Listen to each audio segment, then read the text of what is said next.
Halley's Comet, with its star-like head and great luminous tail, sweeps across the heavens on its long voyage beyond the farthest planet. I came in with a comet, he said, and I shall go out with a comet. One of America's greatest humorists wrote these prophetic lines. His name is Mark Twain, and this is his biography.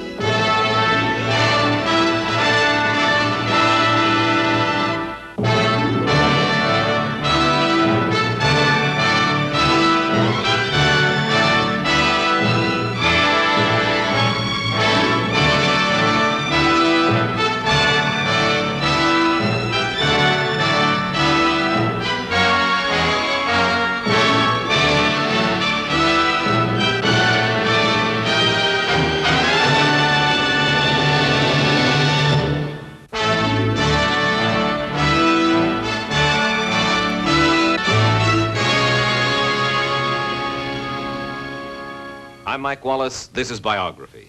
Our story, Mark Twain. Mark Twain gave the world rich, warm-hearted laughter when he described the adventures of Tom Sawyer and Huckleberry Finn.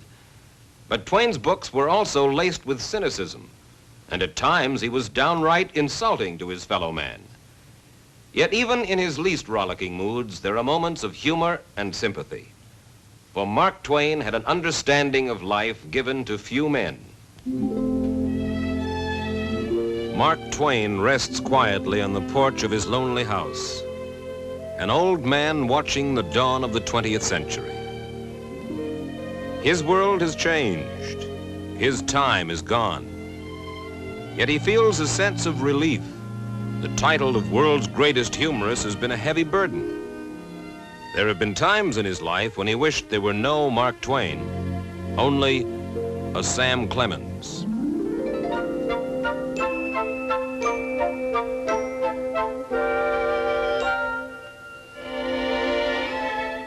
Samuel Langhorne Clemens arrives prematurely on November 30th, 1835, as if to be on hand for the appearance of Halley's Comet over the town of Florida in Monroe County, Missouri. Sam's father is a lawyer, a dreamer, and a promoter of failures. His son will never see or hear him laugh. Of mixed English and Irish stock, the Clemens women take pride in their pre-revolutionary heritage. When Sam is 4, the family moves to Hannibal on the Mississippi. And when he's big enough, he's sent to a private school that charges 25 cents per week per pupil. Sam hates school, and risking the inevitable birching, he often plays hooky.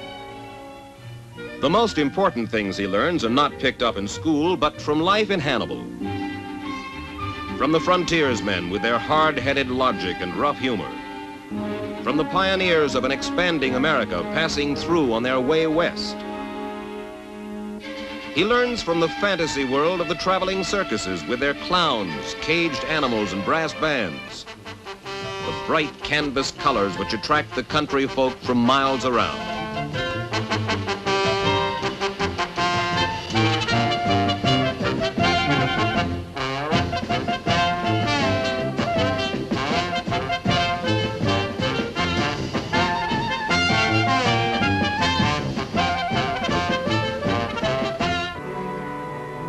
And from the fields around Hannibal, he learns the difference in taste of a watermelon honestly come by and one acquired by art. He learns what freedom and independence are like from the prairie hawk hanging motionless in the sky. He thrills to stories told by firelight, and he learns the power of a tale well told. Young Sam Clemens comes to know ugly things too. Slaves chained for transportation to the markets.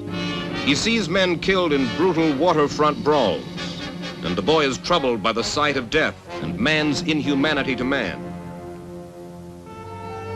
But Sam's sharpest impressions come from the great Mississippi, rolling its mile-wide tide along, shining in the sun. With its giant trading scows piled with goods from places with far-off names, Memphis, Natchez, and New Orleans. The Mississippi with its secret islands. Places of mystery and adventure for boys like Sam Clemens.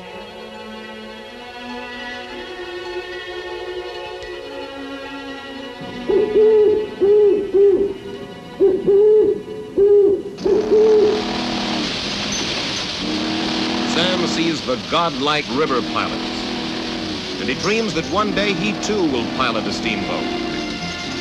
Black smoke tumbling from its tall stacks, big stern wheel beating the water white. A wild dream for a barefoot boy in Hannibal, Missouri. But boyhood for Sam Clemens ends at 14, when his father dies, leaving the family too poor for the luxury of Sam's 25-cent-a-week education, until his older brother Orion buys the Hannibal Journal and hires Sam as an apprentice printer. The paper is for him a poor boy's college. 2 years later, his first story, The Dandy Frightening the Squatter, appears in The Carpetbag, a Boston magazine. Armed with this success, he feels he is ready to leave Hannibal. He makes a promise to his mother. "I do solemnly swear," he says, "that I will not throw a card or drink a drop of liquor while I am gone." Then the 18-year-old Sam sets out to see the world. Sam lets 4 years slip by while he sizes up his fellow man in all sorts of places. In April 1857, he boards the Paul Jones for New Orleans, the first leg of a journey to Brazil to have a look at the Amazon jungles. But once on board, his boyhood ambition to be a river pilot is reawakened. Sam forgets the Amazon and spends the next 3 days convincing the boat's pilot, Horace Bixby, that he needs an assistant. Bixby agrees to teach Sam the ways of the Mississippi from New Orleans to St. Louis, all 1,300 miles of it. In time, Sam Clemens becomes master of almost 1,000 tons of floating Rococo splendor, driven by the power of live steam. For Sam, these are his best days. He sees the river in all its moves. He pilots his boat around rocks and skims dangerously over the sandbars. And when the water is safe again beneath the bow, he hears the leadsman call, "Mark Twain." "Mark Twain," goes the chant, and the deckhands relax in the sun. "Mark Twain," and the stern wheel increases its beat again. Sam uses his newfound grandeur as a river pilot to get a job for his younger brother Henry on another boat, the Pennsylvania.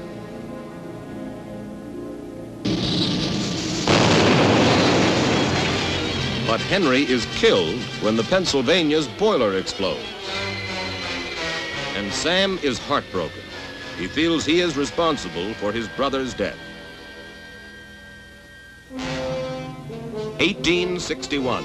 The Civil War brings a new kind of disaster to the river and ends Sam's piloting career.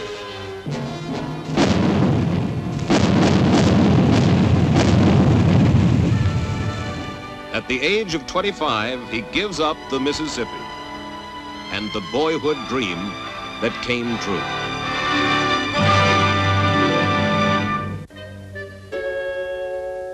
For the sleepy town of Hannibal in the half-northern, half-southern state of Missouri, the Civil War is a confusing affair. The townfolk spend much of their time trying to choose a side. The Clemens boys, Sam and his older brother Orion, are deadlocked. Sam is for the South, Orion is a Yankee. The argument continues until they reach a compromise.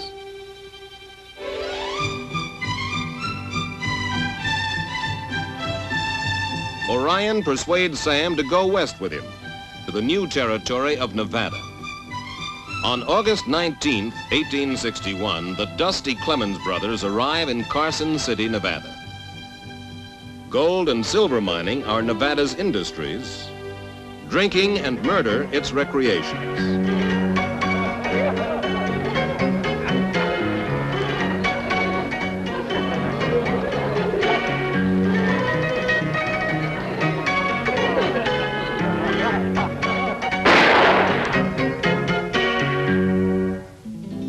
Sam never amounts to much as a minor, partly because of his reawakening interest in writing. Then, in the summer of 1862, he walks 130 miles to Virginia City, a town which has grown wealthy with the discovery of the fabulous Comstock silver lode. Sam Clemens goes directly to a newspaper called the Territorial Enterprise. "My name is Sam Clemens," he says quietly, "and I've come to write for your paper." Sam brings the Enterprise a vigorous style and a fresh point of view. He lampoons and satirizes pork barrel politics and everything else the territory takes seriously. And he soon earns some formidable enemies. Hoping to throw indignant and possibly violent readers off the track, Sam begins to sign his humorous articles by a new name, Mark Twain. But the climate in Virginia City is too hot, even for Mark Twain. And so Sam drifts to San Francisco and takes a job with the Morning Call. The Call refuses some of his articles concerning local police brutality. But Sam sends his acid humor off to the Devil May Care Enterprise in Nevada. This results in a quick sellout of all copies of the Enterprise as soon as they arrive in San Francisco. Sam's passion for justice makes him popular with everyone but the police. During the winter of 1864, he tries mining again at Angel's Camp in the Sierra foothills. Instead of gold, he finds material for a story he will call The Jumping Frog of Calaveras County.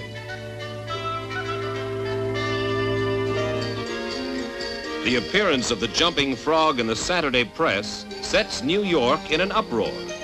Sam's way of life changes dramatically. He will never again be Sam Clemens of Hannibal, Missouri, but rather Mark Twain, the wild humorist of the West. Now his writings are much in demand, but instead of accepting the comfortable offers at home, Mark's restlessness makes him take an unusual assignment. He sets out to do a series of travel articles about Europe and the Holy Land. Aboard the ship Quaker City, bound for the Holy Land, Mark Twain falls deeply in love for the first time in all his 32 years. Unfortunately, the young lady, Olivia Langdon, is not on board but 3,000 miles away in Elmira, New York. For the moment, she is only an ivory miniature carried in her brother's pocket. But from the day his friend Charles Langdon shows him the miniature, Olivia will never be out of Mark's thoughts. For the next 5 months, Mark sends colorful and humorous articles back to an eagerly waiting America. He makes his stop in Paris a delightfully vivid experience for his readers. While he pokes fun at himself as a wide-eyed tourist, he describes Europe as old and slightly mad.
Twain comes home a national celebrity, and he wastes no time in laying siege to the Langdon mansion. Just 22, genteel, delicate Olivia is intrigued but frightened by this wild man who claims to have fallen in love with her picture. Her father admires Mark, but bringing this volatile personality into the family is another matter. Mr. Langdon asks for references. Mark writes to his old pals in Nevada for recommendations. Brilliant, has a great future, they all agree, but would make the worst husband on record. Despite this help, Mark wins out, and on February 2nd, 1870, Olivia Langdon becomes Mrs. Samuel Langhorne Clemens. Soon after his first book, Innocents Abroad, is published, Mark Twain is acclaimed the greatest humorist of the age. His success with Innocents Abroad is followed by even more acclaim for Roughing It, a story of his life in the West, and by The Gilded Age, a satire and burlesque of the era of President Grant. Now, within a few brief years, Sam Clemens, the pioneer boy from Hannibal, is the famous, respected, and wealthy Mark Twain. His new home in Hartford, Connecticut has 19 rooms, a balcony like a riverboat wheelhouse, a porch like a riverboat's deck. 3 girls, Clara, Jean, and Susie, are born to the Twains. Susie is his favorite, but he loves them all with a quiet devotion. Then, in the 1870s, 2 imaginary boys are born at the Twain house. They are named Tom Sawyer and Huckleberry Finn. With Tom and Huck, Mark Twain takes his readers back to the Mississippi, to a time that is forever summer.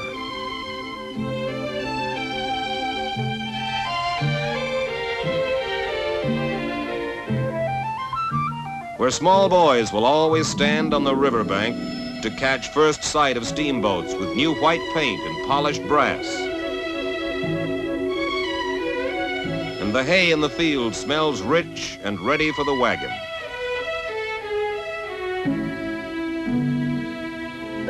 Back to the quiet southern town that will never know more evil than it needs to make it exciting. Mark Twain's 3 books, The Adventures of Tom Sawyer, Life on the Mississippi, and the immortal Huckleberry Finn, are the beginning of a remarkable outpouring of short stories, articles, and novels. Among them, The Connecticut Yankee in King Arthur's Court, and The Prince and the Pauper. By 1890, Mark's prestige is immense.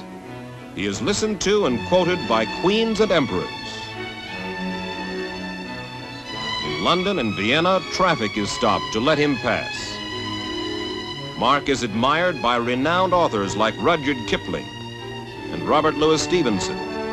He meets and makes a friend of young Winston Churchill. And George Bernard Shaw calls Mark Twain by far the greatest American writer. But at the peak of his fame and good fortune, the earth begins to tremble beneath Mark Twain. His business ventures fail to show a profit and then become a growing drain on his savings.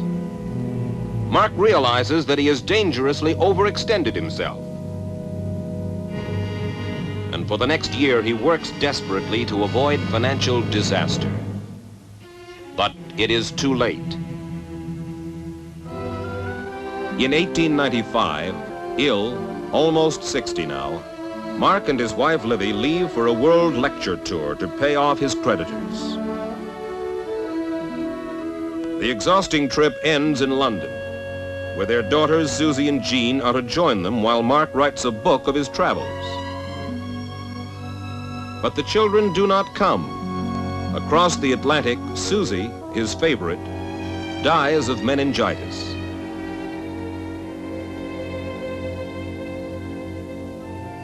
Now Livy declines into invalidism, and Mark Twain begins to feel that the gods have turned against him. His new book, Following the Equator, is the work of a man dazed by sorrow. The wild humorist of the West has all but lost his humor. He seeks relief in work, but he finds it hard to concentrate. I read the morning paper, he says, well knowing I shall find in it the usual depravities, baseness, hypocrisies, and cruelties that make up civilization, causing me to plead for the damnation of the human race. Because of Livy's failing health, Mark takes the family to the warm hills of Italy. But at their little villa near Florence, in June of 1904, Livy dies. At 9:15 this evening, Mark writes, she that was the life of my life passed to the relief and peace of death. I am tired and old. I wish I were with Livy. Except for one last trip to England to receive an honorary degree from Oxford, Mark Twain will never travel again. Mark Twain's last 2 years are spent at his new home in Redding, Connecticut, with his daughter Jean.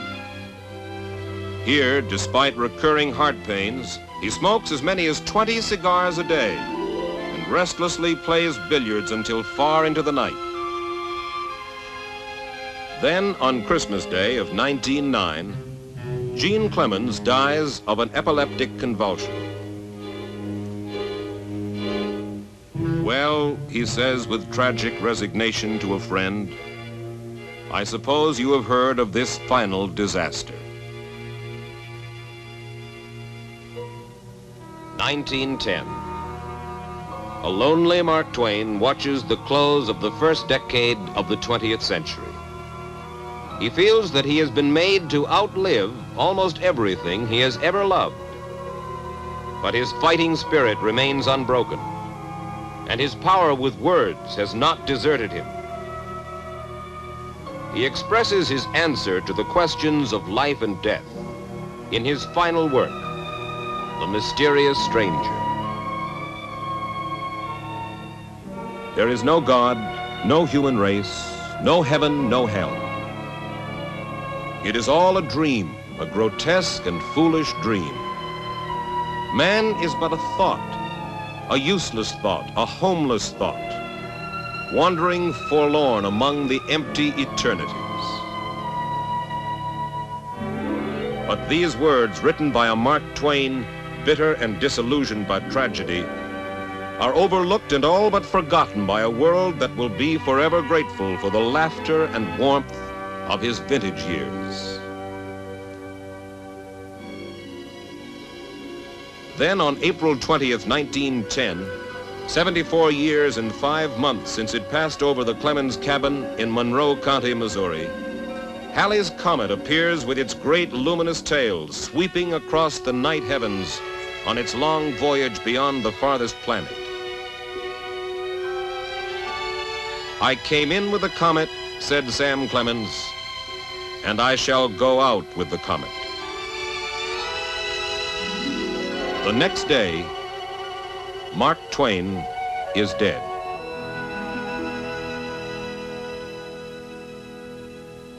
In almost every language, in almost every library throughout the world, there is a row of books written by Sam Clemens. These books still hold the same special delights they did for readers almost a century ago. They endure because, like their creator, they are a unique combination of fantasy and truth, pessimism and hope. They express the unmistakable spirit of the man called Mark Twain. Mike Wallace for Biography.